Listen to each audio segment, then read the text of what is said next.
Welcome to Crash Cars today, guys. And check this out, we have an absolute gem. The Porsche 911 GT3 RS. Like, wow. Cannot believe we got our hands on one.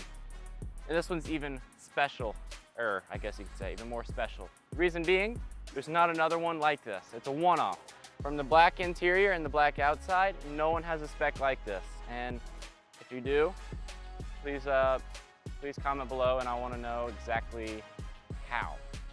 Anyway, little history on Porsche.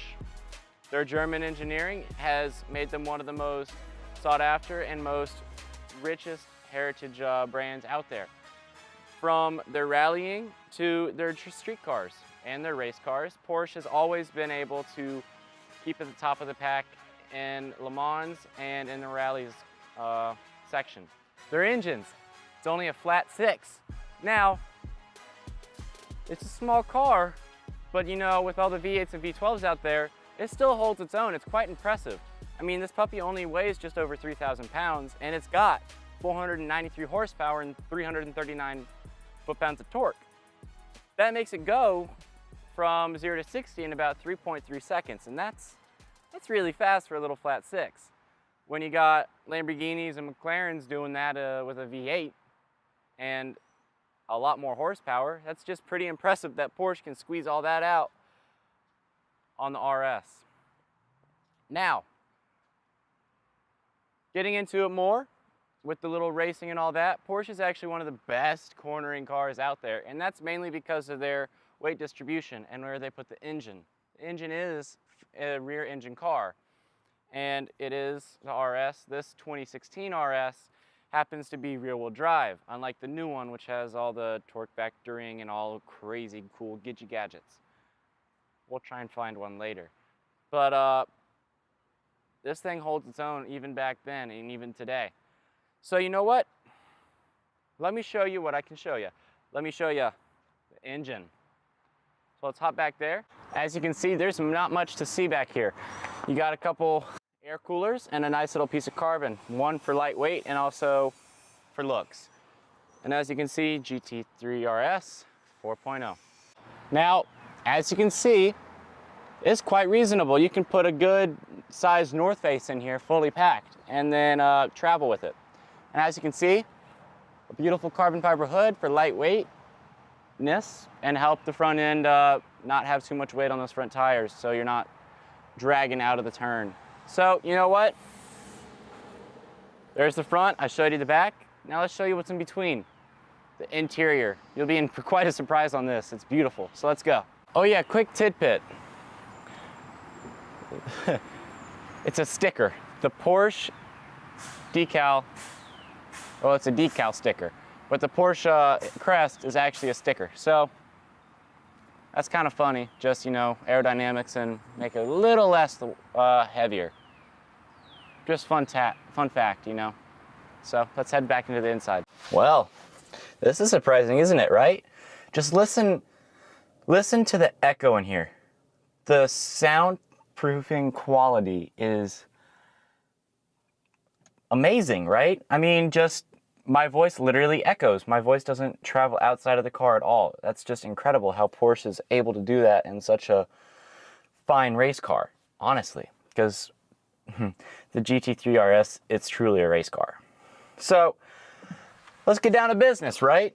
So I'm sitting in a full carbon fiber racing seat with some very, very comfortable Alcantara cushioning, I'll be honest with that, with some nice leather side bolsters.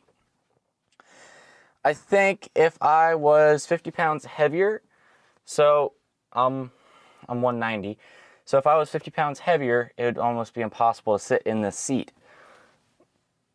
Leg room, quite a lot. There is quite a lot of leg room, and that's impressive. Now the steering wheel, you got some nice smaller little paddle shifters. I wish they were about an inch longer on the top and about half an inch longer on the bottom for if you're turning the steering wheel. It's nice that actually no, it's not. It's kind of annoying in my opinion that they put the paddles on the steering wheel, so when you turn, you literally have to know which one's which, instead of like on a Ferrari, they're just set out and they don't move and you just click on the side. You got some nice little parking indicator signal toggles, all that right here. They're very nice. You got good little auto off lights right there. Door handles on the outside, they lift up to let you in, and then on the inside you pull this little fabric right here as your door handle, and it just opens your door. Kind of cool. For the gear shift, pretty simple. Big nice little, well, not big, little knob right here, kind of like a mini Thor's handle. The infotainment system, it's pretty basic. You just have to figure out the buttons, and it is a touch screen, so that does help a lot. You got 2 windows, you got 2 mirrors, you got those little settings right here, and you got 1, 2, 3, 4 air vents along with the front window air vents. The seats are very comfortable, like I did say. I'll be honest, they are very, very comfortable for what they are. Storage, you ain't got nothing in here. You got a little, actually that's a pretty big glove compartment. And you got cup holders right above that.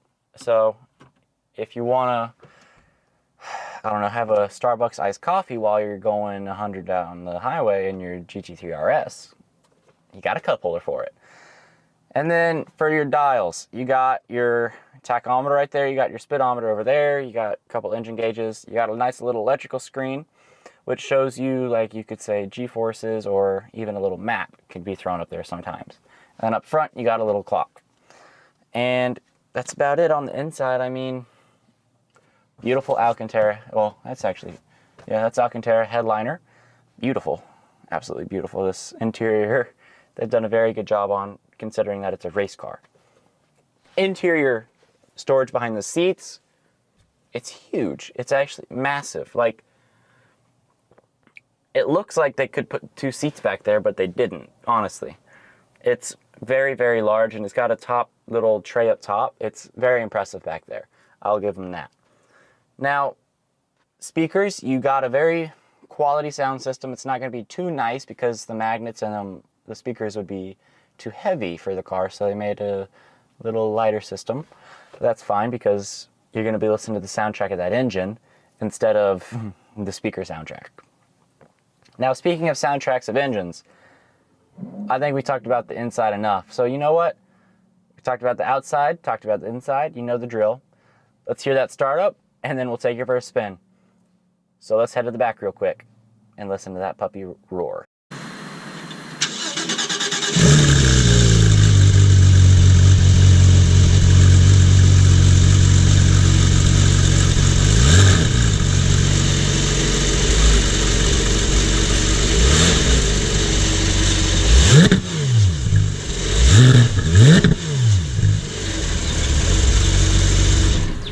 Well, just got word that we're not allowed to drive it, just pulling out of the thing, and they told us to turn back around. So sorry guys, but hey, I really hope y'all enjoyed most of the review. And what I can say is, from just going up and down in the parking lot, it's a very bumpy ride. It's very stiff. It's a race car. Handling is very on point. So, and the engine, it sounds really good when it revs up. So I mean, from a 200-yard drive, that's all I could really get from it. I hope that's something for y'all at least, but I'm sorry for that. I hope y'all enjoyed the rest of the video though, and go check out the channel, go browse through it all, go check out the rest of the videos. Go check out my Instagram and my Facebook. They're Crash Cars. My website is Crash Cars Online. Hope to see y'all soon. Thank y'all for watching. Crash Cars out. Special thanks to Motor Cars of Georgia for letting me review the Porsche GT3 RS. Thank you guys.